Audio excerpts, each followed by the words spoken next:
간단히 하는 스트레칭 중에 이렇게 다리를 뒤로 하는 스트레칭을 많이 알고 계실 텐데요. 하지만 만약 허리에 통증이 있는 분이라면 이 스트레칭을 웬만하면 하지 않는 것이 좋습니다. 물론 허리 통증이 있다고 해서 이 스트레칭을 했을 때 무조건 안 좋아지는 건 아닌데요. 스트레칭의 목적에 맞게 한다면 크게 상관은 없습니다. 이 스트레칭의 목적은 바로 이 허벅지 앞쪽에 붙어 있는 대퇴사두근인 넙다리 고등근을 스트레칭하기 위한 동작인데요.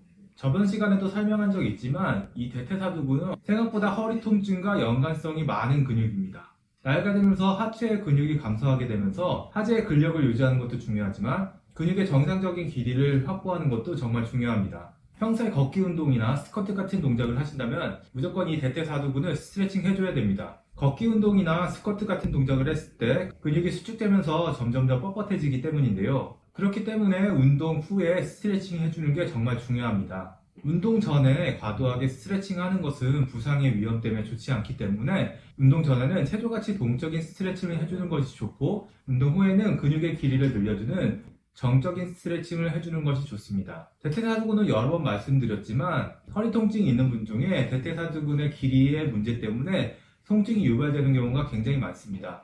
이 대퇴사두근이 짧아지면 골반을 앞쪽으로 돌리게 되는데요. 만약 한쪽만 짧아진다면 한쪽 골반만 앞쪽으로 당겨지면서 다리 길이의 차이가 생기게 되고 척추에는 불필요한 회전이 발생하게 되는데요. 허리는 회전에 굉장히 약하기 때문에 이런 불균형이 지속된다면 척추 구조물들에 손상을 일으키게 됩니다. 만약 양쪽 다 짧아지게 된다면 골반을 앞쪽으로 당기게 돼서 허리의 커브가 커지게 됩니다. 이렇게 비이상적으로 커지게 된 커브는 뒤쪽 구조물들을 압박시켜 척추 뒤쪽에 있는 구조물들의 손상을 야기할 수 있습니다. 그렇기 때문에 이 대퇴사두근은 꼭 스트레칭 해줘야 되는데요. 걷기나 스쿼트 같은 운동을 하지 않아도 웬만한 사람들은 앉아서 일을 하기 때문에 짧아져 있는 경우가 많습니다. 그렇기 때문에 이 대퇴사두근은 꼭 스트레칭 해줘야 되는데요. 이 대퇴사두근을 스트레칭 할 때 대부분의 사람들이 다리를 뒤로 잡고 스트레칭 하게 되는데요. 이렇게 스트레칭을 하게 됐을 때 대퇴사두근이 짧은 분들이라면 다리가 스트레칭 되지 않고 골반이 앞으로 당겨지게 되면서 허리만 더 꺾이게 될 겁니다. 그렇기 때문에 이런 스트레칭은 허리에 안 좋은 영향을 줄 수 있는데요.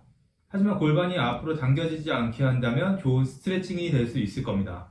그렇기 때문에 서서 이렇게 스트레칭 할 때 가장 중요한 것은 골반을 중립으로 유지하는 겁니다. 스트레칭 할 때 다리를 먼저 뒤로 하지 말고 순서를 바꿔서 무릎을 먼저 굽혀서 앞으로 잡아줍니다. 그리고 허리가 꺾이지 않게 배에 힘을 주면서 무릎을 골반 뒤쪽으로 가져가 줍니다. 어느 정도 가져가시다가 다리 앞쪽이 당기다면 그 자리에서 멈춰서 30초간 유지하시면 됩니다.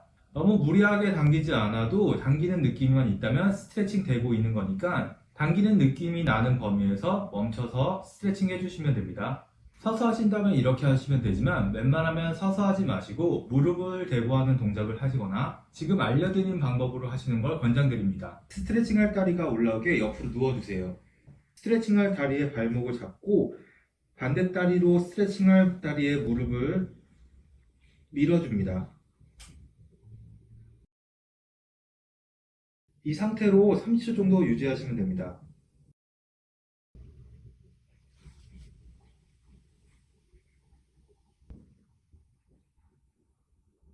허벅지 앞쪽이 당길 겁니다. 이렇게 30초씩 스트레칭 해보세요. 오늘 영상은 여기까지고 영상이 도움이 되셨다면 좋아요, 구독, 알람 설정 부탁드릴게요.